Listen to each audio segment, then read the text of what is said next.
우리가 지난주 에베소서 5장 1절부터 7절까지의 말씀을 통해 우리가 사랑을 통하여 사랑으로 살아가는 삶에 대해서 함께 나눴습니다.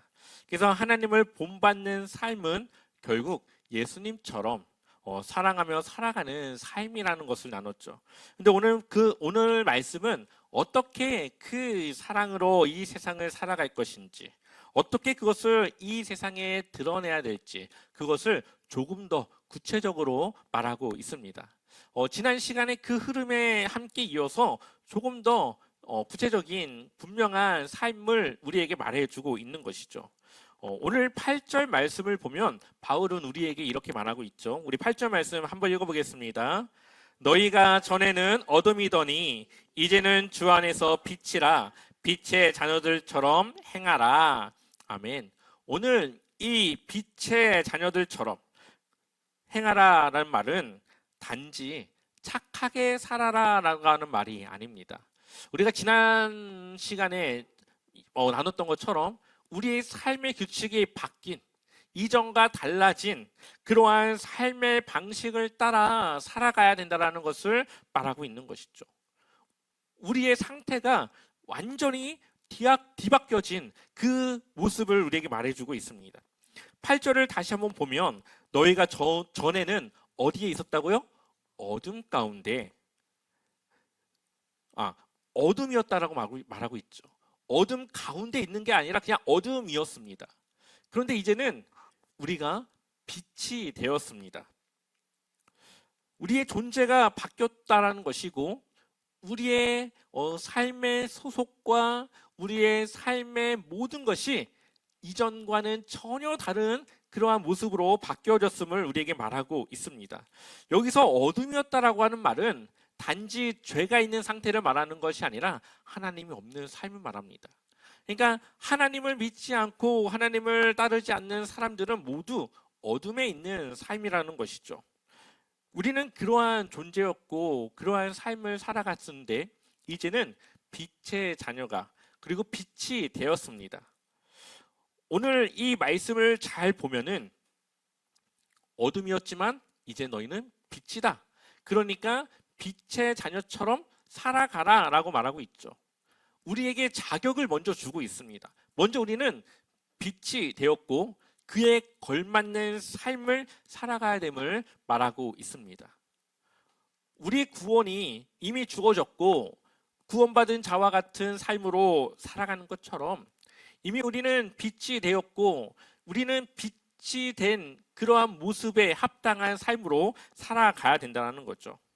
우리가 지난주에 말씀을 나눴던 것처럼 에베소 지역은 굉장히 번화한 도시였고 굉장히 화려한 그러한 도시였습니다. 동시에 많은 우상을 섬기고 많은 그러한 음란한 문화들이 있었고 사람들의 삶은 늘 쾌락과 탐욕에 물들어 있는 삶을 살아가던 도시였습니다. 특별히 아르테미스 신전 안에서는 단순히 종교적인 행위가 아니라 그 사람들의 가치관과 그 삶의 중심이 그 안에 모두 모여져 있다는 것을 알 수가 있습니다. 그래서 단지 종교 생활을 하는 것이 아니라 거기에선 그들의 욕망과 또한 우상의 그 문화 속에 살아가고 있는 그들의 삶 그 자체를 보여주고 있는 것이죠. 그들에게 그러한 삶은 당연한 것이었습니다. 태어났을 때부터 그러한 삶, 그러한 문화 안에서 자라왔고 또 그것을 나쁘다 생각하지 않고 그것은 그럴 수 있는 그러한 일로 받아들였습니다. 그런데 이제 그들이 어둠에서 빛이 되었습니다. 이제는 하나님이 원하시는 것은 이전의 삶은 버리고 하나님께서 원하시는 삶으로 살아가는 것을 원하고 있습니다. 근데 여전히 그들은 빛이 되었음에도 불구하고 어둠 속에 있었던 그 모습을 따라 살아가려고 한다면 그들은 도대체 어디에 속해 있는 걸까요? 이것은 그때 당시의 모습만을 보여주고 있지 않습니다. 지금 우리가 살아가는 시대에도 별반 다르지 않다라고 생각을 하게 됩니다. 우리가 세상을 마주할 때 TV랑 또 많은 사람들의 그러한 이야기와 그러한 스토리들을 보면은 세상에서 중요하게 생각하는 것은 성공, 그리고 돈, 절대 손해보면 안 되는 내가 우위에 서는 그 삶을 말하고 있습니다. 또한 내가 하고 싶은 대로 하는 것이 자유다라고 말하면서 나쁜 짓을 해도 들키지 않으면 괜찮다라고 세상은 우리에게 말하고 있죠. 오히려 들키지 않는 게 더 지혜롭고 유능함을 나타내는 것이라고 세상은 말하고 있습니다. 그런데 하나님은 오늘 이 말씀은 우리는 빛이기 때문에 빛의 자녀답게 살아가라고 말하고 있습니다. 어둠 속에 빛이 비쳤을 때는 어둠은 없고 빛이 비춰지게 됩니다. 우리의 어두운 생활에 이제는 하나님의 빛이 자리 잡게 되었고, 이제는 우리는 이전에 그 어둠은 없어지고 주님의 그 빛 가운데 살아가게 되는 것이죠. 그럼 빛으로 살아가는 삶은 어떠한 삶일까요? 9절 말씀을 보니까 우리에게 세 가지를 말하고 있습니다. 9절 말씀 우리 같이 읽어보겠습니다. 빛의 열매는 모든 착함과 의로움과 진실함에 있느니라. 아멘. 착함이라고 하는 것은 다른 사람을 향하여서 우리가 선하게 살아가는 것입니다. 사람을 이용하지 않고 그 사람을 살리고 그 사람에게 하나님의 복음을 전할 수 있는 우리의 선한 삶을 말하고 있는 것이죠. 두 번째로 의로움이라고 하는 것은 하나님 앞에서 바로 서는 삶입니다. 그래서 우리가 세상을 편법이 아니라 정직함으로 하나님의 정의롭게 공의롭게 그렇게 우리의 삶을 택하여 살아가는 삶을 말합니다. 세 번째는 진실함입니다. 우리의 겉과 속이 같아야 된다는 거죠. 여기서는 정직한데 저기서는 그렇지 못한, 사람들이 있을 때는 정직한데 혼자 있을 때는 그렇지 못한 그러한 모습으로는 살아가면 안 된다는 것을 말하고 있습니다. 우리는 늘 진실하게 동일하게 늘 하나님 앞에서 살아가야 하는 것이죠. 우리가 혼자 있을 때 하나님이 함께하지 않다 생각하면 우리의 옛 모습으로 우리의 모습이 나올 수 있습니다. 그러나 하나님이 나와 함께하고 있다는 것, 내가 혼자 있더라도 그곳에 하나님이 나와 함께하고 있다는 것을 내가 기억할 때 우리는 우리의 행동을 조심히 내가 하나님의 그러한 기준에 맞춰 내가 살아가려고 하는 것이죠. 그것이 바로 코람데오, 하나님 앞에서 살아가는 삶입니다. 그것이 바로 진실한 삶인 것이죠. 사람들 앞에서 뿐만 아니라 내가 혼자 있을 때에도 정직해야 되고 진실해야 된다는 것을 우리에게 말하고 있습니다. 이렇게 살아간 대표적인 인물을 찾아보자면 다니엘이라고 볼 수가 있습니다. 다니엘은 하나님을 믿지 않는 바벨론이라고 하는 나라 한가운데서 살았습니다. 특별히 다니엘은 포로로 잡혀왔던 이방인이었죠. 바벨론에서 태어나고 자란 사람이 아니라 포로로 잡혀왔는데 좋은 기회에 좋은 자리에 앉게 된 그러한 사람이었습니다.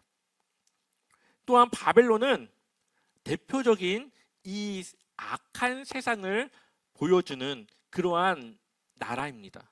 거기에는 권력과 성공과 우상과 세속적 가치관이 지배하는 그러한 나라라는 거죠. 그런 곳에서 다니엘은 하나님의 말씀을 지키며 살았습니다. 어둠 가운데 있는 세상이었지만 다니엘은 빛으로 살았습니다. 많은 사람들이 어둠이 괜찮다 생각하고 그것을 정당하게 생각하지만 다니엘은 그 기준을 따라 살아가지 않았습니다. 그래서 다니엘 1장을 보면 왕이 음식을 그들에게 주죠. 그 음식은 우상에게 들어졌던 음식이라고 말합니다. 그래서 다니엘은 그것을 먹지 않습니다. 근데 이것이 단지 이 음식을 먹지 않는 것에서 끝나는 일이 아니라 그를 담당하는 이 담당자가 이 다니엘이라고 하는 사람이 그것을 먹고 건강해야 자기의 책무를 다하는 것인데, 만약에 다니엘이 그것을 먹지 않아서 마르거나 병이 들거나 몸이 약해지면은 자신의 임무를 다하지 못해서 그 사람의 생명이 왔다 갔다 할 수 있는 아주 중요한 일입니다.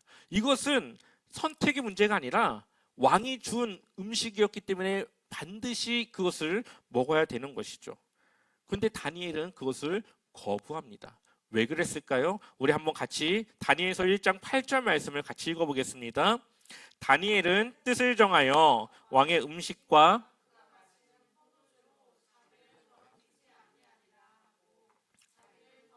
아니하도록 환관장에게 구하니. 아멘. 다니엘은 뜻을 정했고 하나님이 원하시는 그 뜻에 맞추기 위해 왕이 주는 음식을 먹지 않기로 합니다. 그리고 환관장에게 그것을 구하여서 그가 허락을 하게 되어지는 거죠. 다니엘은 바벨론에 있지만 바벨론에 속하지 않은 삶을 살았습니다. 마찬가지로 우리는 세상에 있지만 세상에 속하지 않은 삶을 살아가야 합니다.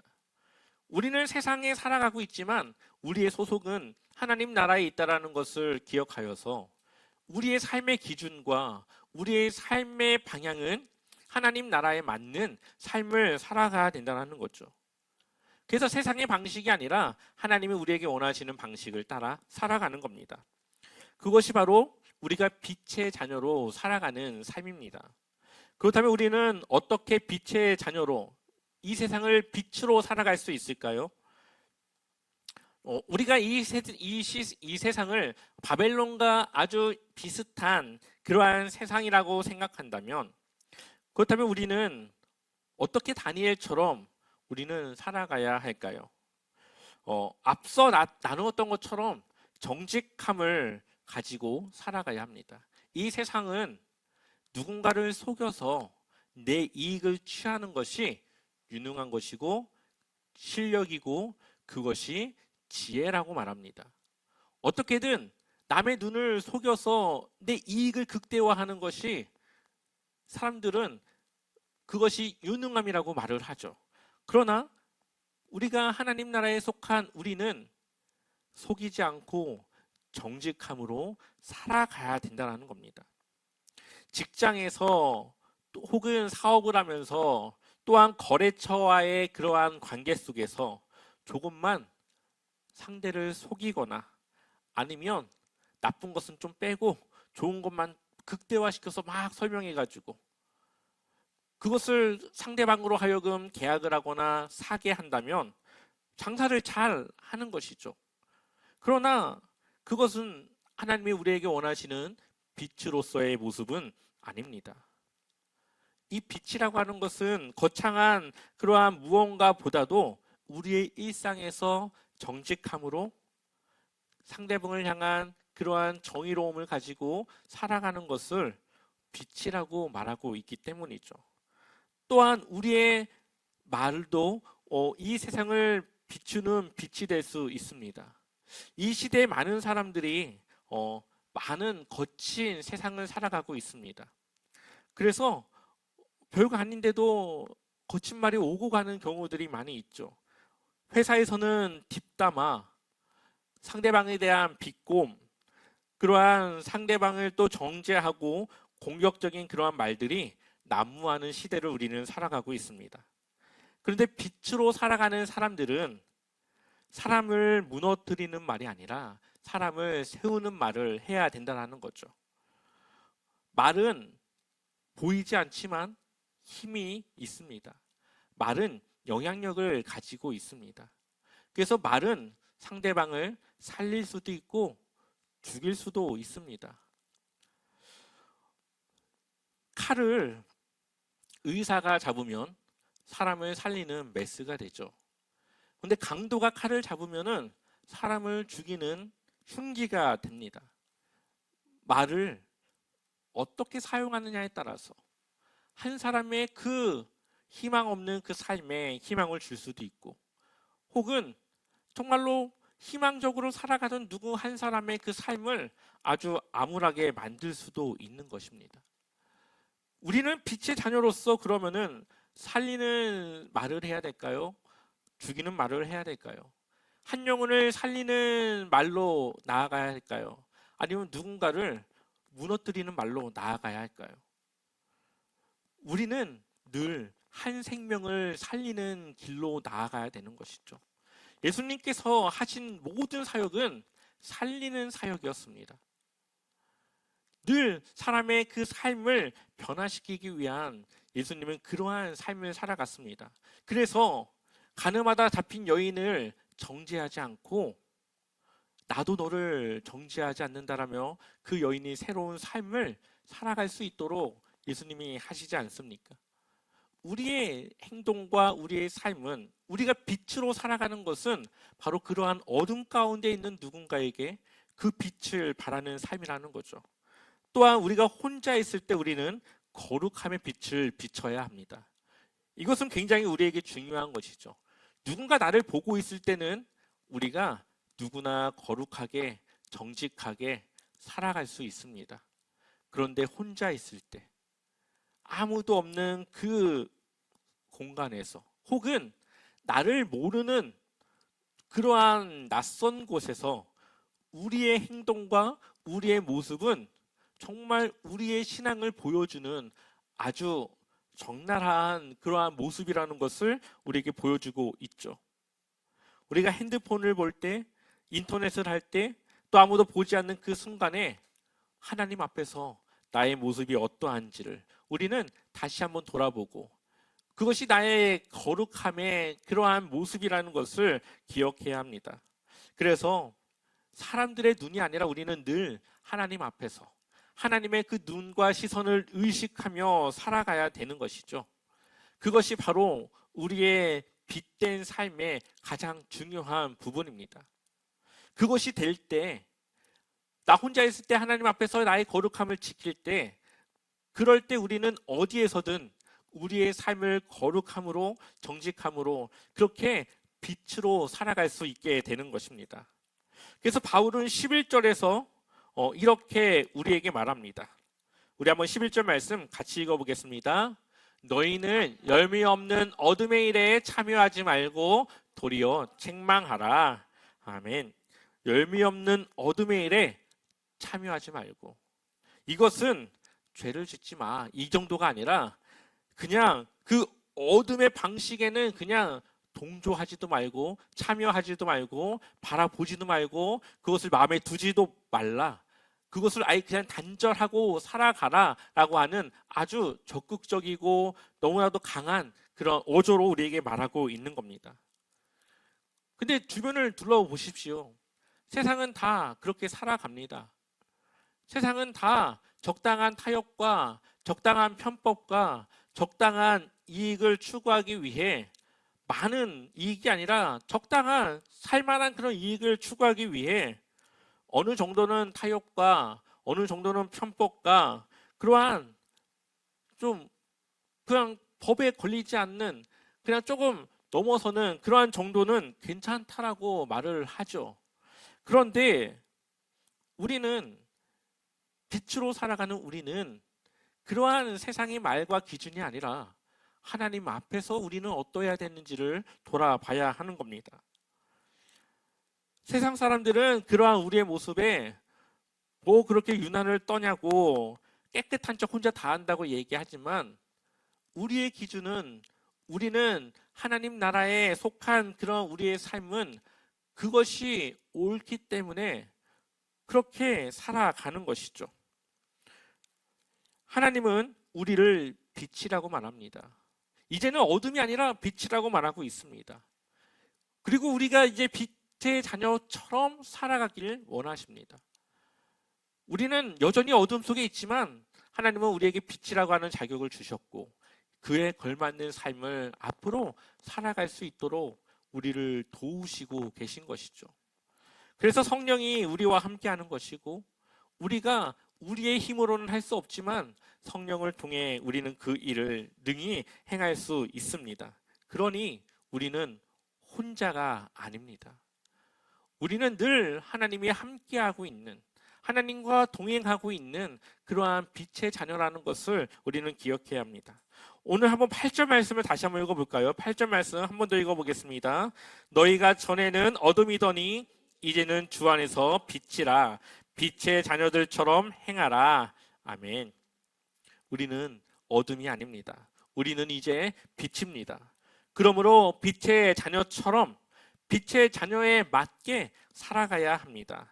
그러한 삶은 정직함으로, 선한 말로, 하나님과의 올바른 관계와 그러한 거룩함으로 이 세상의 어둠을 몰아내는 빛으로 살아가는 삶입니다. 다니엘처럼 어두운 세상 한가운데서도 세상의 방식이 아니라 하나님 나라의 삶으로 우리는 살아가는 것입니다. 세상의 눈치를 보는 것이 아니라 하나님 앞에서 우리는 살아가는 것입니다. 내가 혼자 있을 때에도, 나를 모르는 사람들 그 사이에서도 우리는 빛으로 살아가는 것입니다. 그것이 바로 하나님이 우리에게 원하시는 교회로서, 하나님의 자녀로서 원하시는 그러한 모습인 것이죠. 그래서 우리를 통해 어둠은 물러가고, 누군가의 그 어둠을 몰아내고 그 사람의 그 마음에 빛을 줄 수 있는, 한 영혼이 주님께로 나아올 수 있는 주님의 통로가 될 수 있습니다. 우리는 그렇게 주님의 빛이라는 그 사실을 기억하며 살아가야 합니다. 여러분들의 빛된 삶을 통해 한 영혼이 주님께로 돌아오는 귀한 은혜가 있기를, 주님이 여러분들을 통해 이 세상을 밝히며 주님의 복음을 전하는 그러한 주님의 귀한 제자, 주님의 귀한 자녀 되기를 주님의 이름으로 간절히 축원합니다.